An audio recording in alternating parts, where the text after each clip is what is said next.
Olá pessoal, meu nome é Queiroz, sou fundador aqui do Instituto Zarael. E hoje nós vamos falar sobre um tema que desperta curiosidade e divide opiniões. Como seria o Brasil se voltasse a ser uma monarquia? Mas, antes de tudo, deixe seu like, se inscreva e compartilhe esse vídeo. Quando pensamos em monarquia, muitos ainda associam a ideia a reis absolutistas do passado, ou a algo distante da nossa realidade. Mas a proposta monárquica que se discute para o Brasil não é o retorno a um poder centralizado e autoritário, e sim um modelo moderno. A monarquia constitucional com um sistema parlamentarista, em um Estado federativo e dentro de um regime democrático. É exatamente o modelo adotado por alguns dos países mais democráticos, mais transparentes e mais prósperos do mundo, como Noruega, Suécia, Dinamarca, Holanda, Canadá, Austrália e Nova Zelândia. Agora, como funcionaria no Brasil? Se o Brasil adotasse novamente uma monarquia constitucional, o chefe de Estado seria um monarca, provavelmente um descendente da família imperial brasileira, os herdeiros de Dom Pedro II, que ainda hoje vive no país. Esse monarca teria funções de representação, estabilidade institucional e mediação política, mas não governaria no sentido executivo. O chefe de governo seria o primeiro-ministro, escolhido a partir do parlamento, de acordo com a maioria política eleita pelo povo.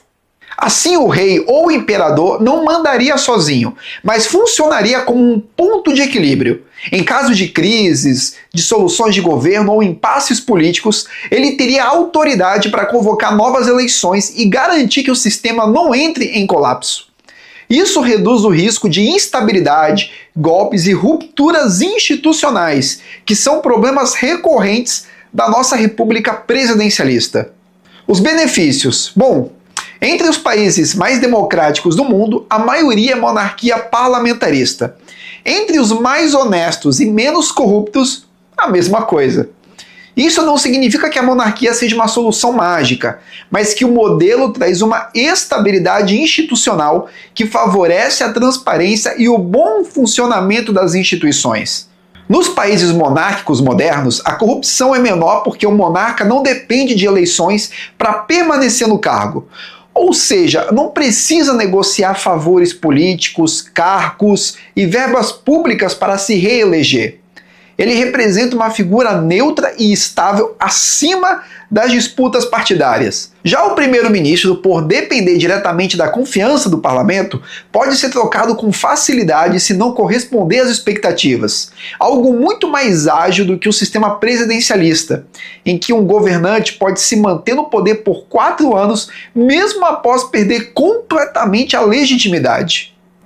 Outro benefício é a continuidade histórica e cultural. A monarquia reforça a identidade nacional, cria uma ligação simbólica entre passado, presente e futuro e representa a nação de forma permanente, enquanto governos mudam a cada eleição. Em países como Noruega ou Japão, a figura do monarca é um símbolo de unidade nacional que ultrapassa as disputas ideológicas, instituições funcionando de outra forma. No Brasil, sobre uma monarquia constitucional, teríamos 3 pilares mais claros. O monarca como chefe de Estado, garantindo estabilidade e continuidade, o parlamento como expressão direta da vontade popular e o primeiro-ministro como chefe de governo, responsável por aplicar políticas e responder politicamente diante do legislativo.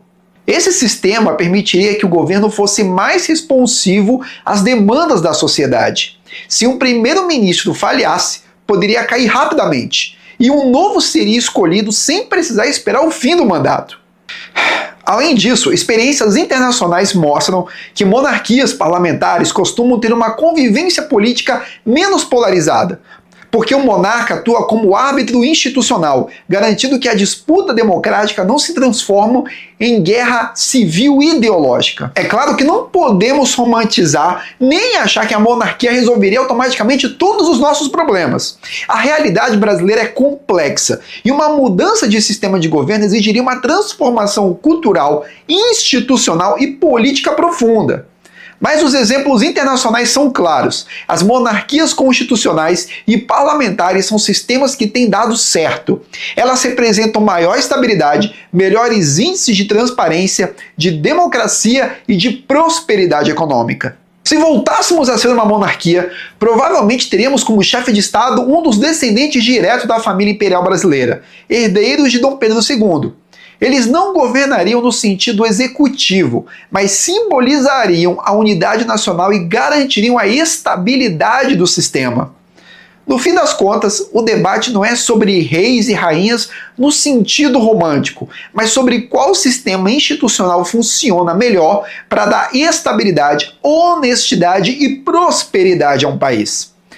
E olhando para os dados do mundo, vemos que as monarquias constitucionais parlamentares são, de fato, modelos que funcionam muito bem. E essa ideia já passou pela sua cabeça? Como seria o Brasil se tivesse seguido o caminho monárquico? Será que estaríamos mais próximos de países como Noruega e Dinamarca, ao invés de carregar tantos traumas políticos?